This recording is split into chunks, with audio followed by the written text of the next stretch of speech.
March 24th, 1945, Ramitelli Air Base, Italy.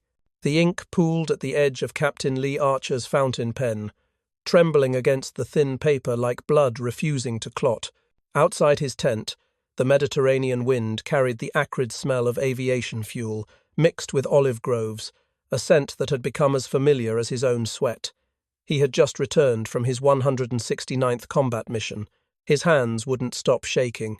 "Dear Mother," he wrote, each letter fighting against the tremor in his fingers. "Today we escorted the big friends to Berlin. All came home. All came home." 4 simple words that concealed a mathematical miracle no other fighter group in the entire European theatre could claim. Behind him, the distinctive hum of Merlin engines winding down filled the Adriatic twilight. 23P 51 Mustangs, their tails painted blood-red, taxied into reverent silence.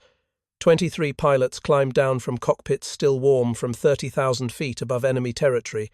23 black men who had just written another page in a book that America refused to read.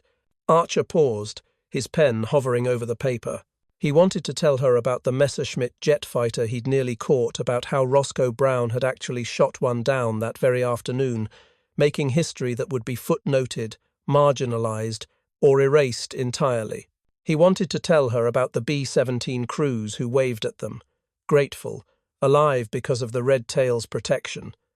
He wanted to tell her that they had proven everything and changed nothing. But what none of them knew was that even as they accumulated the most extraordinary combat record in American aviation history, their story was already being buried beneath the weight of a nation unwilling to celebrate heroes who looked like them. To understand the magnitude of what the Tuskegee Airmen achieved in the skies over Italy, you must first understand the mathematics of disbelief.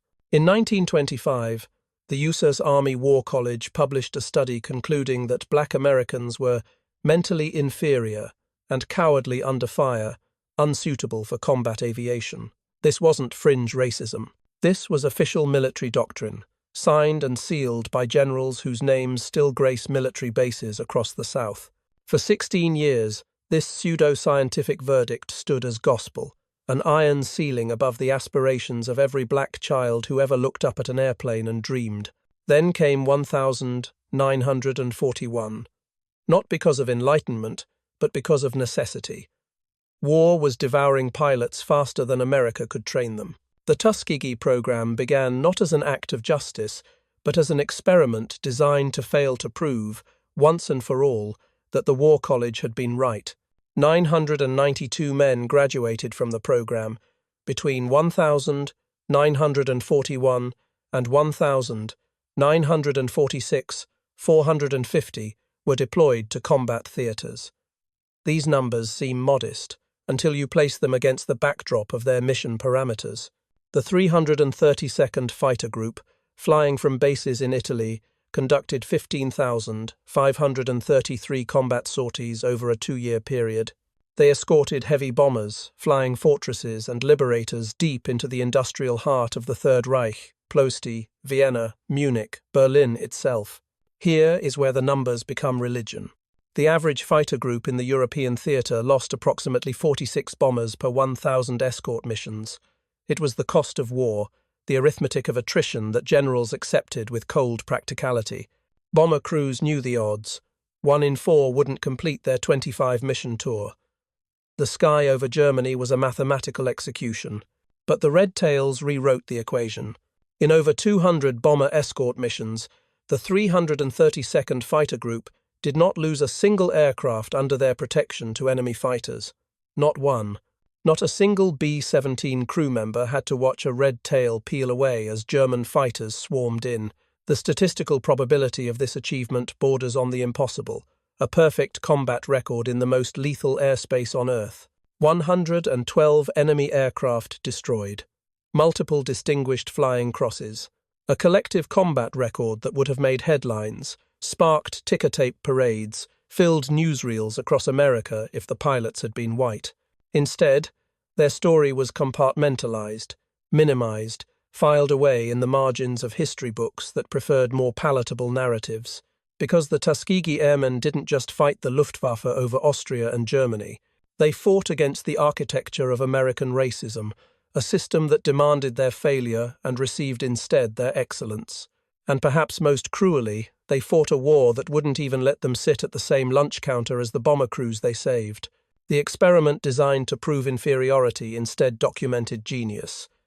But America wasn't ready to publish those results. March 24th, 1945, 29,000 feet above Berlin. First Lieutenant Roscoe Brown saw it before his wingman did a silver dart slicing through the contrails at impossible speed. The Messerschmitt, Me-262 jet fighter, Hitler's technological Hail Mary, could outrun anything the Allies flew. Its twin turbojets screamed at 540 miles per hour, while Brown's Mustang maxed out at 440. In a straight chase, the German jet was untouchable. But Brown wasn't chasing. He was thinking. Years later, he would describe it in his mission log with clinical precision. I saw him making a pass at one of our bombers. I pulled up at him in a 15-degree climb and fired 3 long bursts. I saw strikes all over the fuselage and wings. What the report couldn't capture was the split-second calculus, the angle of deflection, the rate of closure, the moment when physics and instinct converged into a single, sustained trigger pull. The Me-262 hemorrhaged smoke and fragments. Brown watched it tumble out of formation, trailing fire like a dying comet, one of only a handful of jet kills in the entire war, a feat that would earn white pilots, book deals and speaking tours. Brown's achievement earned him a single line in a classified after-action report. April 11th, 1945. Officers' Quarters, Ramitelli. Second Lieutenant Charles Dryden sat on his bunk, reading a letter from his mother in Alabama. The paper still smelled faintly of her perfume, Evening in Paris, the kind she saved for church Sundays. Her handwriting was immaculate, trained by years of teaching school to black children in a system that gave them discarded textbooks and leaking roofs. Your father tried to vote yesterday, she wrote. They turned him away at the courthouse again, said he couldn't pass the literacy test. Your father, who reads Cicero in Latin and built our house with his own hands, failed a test designed by men who can barely spell their own names. Dryden folded the letter carefully, pressing the creases until they were sharp enough to cut. Outside, he could hear his squadron mates laughing, the sound carrying across the tarmac where their Mustangs sat in neat rows, their red tails glowing in the late afternoon sun. Tomorrow they would escort bombers to Linz. They would dodge flak that could tear a man in half. They would dogfight with pilots trained by the same Luftwaffe aces who had terrorized Europe. And they would do it perfectly. Because anything less would confirm what America already believed about them. That night, Dryden wrote back, "We fight 2 wars here, Mama. One against the Germans, one against the mirror they hold up to America. I'm not sure which enemy sees us more clearly." The letter never made it past the base censor. Too incendiary, the report noted, potentially damaging to morale. April 5th, 1945. Freeman Field, Indiana. While the 332nd dominated the skies over Europe, another battle erupted 4,000 miles away at a training base in rural Indiana. The Freeman Field Mutiny, they would call it, though mutiny suggests disobedience. And what happened that April evening was the opposite. It was obedience to a higher law. 101 black officers walked into the whites-only officers' club. Not with weapons. Not with violence. They walked in wearing their uniforms, their wings, their decorations earned in combat that most of the white officers would never see. They sat down. They ordered drinks. The base commander threatened court-martial. 101 officers refused to leave. Among them was Second Lieutenant Roger Bill Terry, who had flown 26 combat missions over Italy. He had survived German Ack batteries that could turn a P-51 into confetti. He had nursed a crippled Mustang 300 miles back to base on one engine and willpower. He had saved the lives of bomber crews who wouldn't recognize him if they passed him on an American street. Now he sat in an Indiana officers' club, facing down military police, defending the radical proposition that his uniform meant something. "You know what's funny?" Terry said to the MP sergeant, pointing a rifle at him. "Last week I was over Austria, shot down a Fokker Wolf that was trying to kill a B-24 crew from Wisconsin. Saved 12 white boys who'll go home, drink at their officers' clubs, marry their sweethearts, get their ticker tape parades. And tonight, I can't order a beer in my own country. The sergeant had no answer. The rifle didn't waver. Terry and the others were arrested, charged, threatened with dishonorable discharge, a death sentence for military careers built on sweat and excellence, and the quiet dignity of proving everyone wrong. The charges were eventually dropped, but the message had been delivered. Your heroism has limits. Your service has boundaries. Your sacrifice will be acknowledged only when convenient. June 1945. Ramitelli Air Base, final days. Captain Lee Archer finally finished the letter to his mother that he'd started in March. 3 months, 67 more missions, 2 more confirmed kills, 0 recognition beyond his squadron. We came here to prove something, he wrote. I think we did. But I'm not sure anyone was watching who had the power to remember. In the distance, ground crews were already repainting the Mustang tails, removing the distinctive red that had meant salvation to so many bomber crews, that had struck terror into Luftwaffe pilots, that had become a symbol of excellence the military establishment wished would quietly disappear. The war in Europe was over. The Tuskegee Airmen had compiled a combat record unmatched in American aviation history, and America was preparing to forget every single word of it. The cruelest wound isn't delivered in combat, it's delivered in the silence that follows. When the Tuskegee Airmen returned home in the autumn of 1945, they came back as conquerors who weren't allowed to celebrate. New York City threw ticker tape parades for white fighter groups, confetti falling like snow on Fifth Avenue, crowds screaming themselves hoarse, pretty girls kissing soldiers they'd never met. The newsreels played in every theater across America, heroes coming home, democracy triumphant, the righteous victors of a righteous war. The red tails came home to segregated train cars. Captain Roscoe Brown, the man who shot down a jet fighter over Berlin, who flew 68 combat missions without losing a single bomber under his protection, boarded a southbound train in New York wearing his dress uniform, his ribbons, his pilot's wings. At the Maryland border, a conductor forced him to move to the colored car. When Brown protested, citing his rank and service, the conductor replied with 5 words that distilled America's gratitude into its purest form: I don't care where you've been. This was the realization. The moment when the arithmetic of sacrifice revealed its true equation. They had flown 15,533 combat missions, destroyed 112 enemy aircraft, earned 96 distinguished flying crosses, accumulated the finest combat record in American aviation history, and none of it mattered more than the color of their skin. Lieutenant Charles Dryden returned to Alabama to find his father still unable to vote.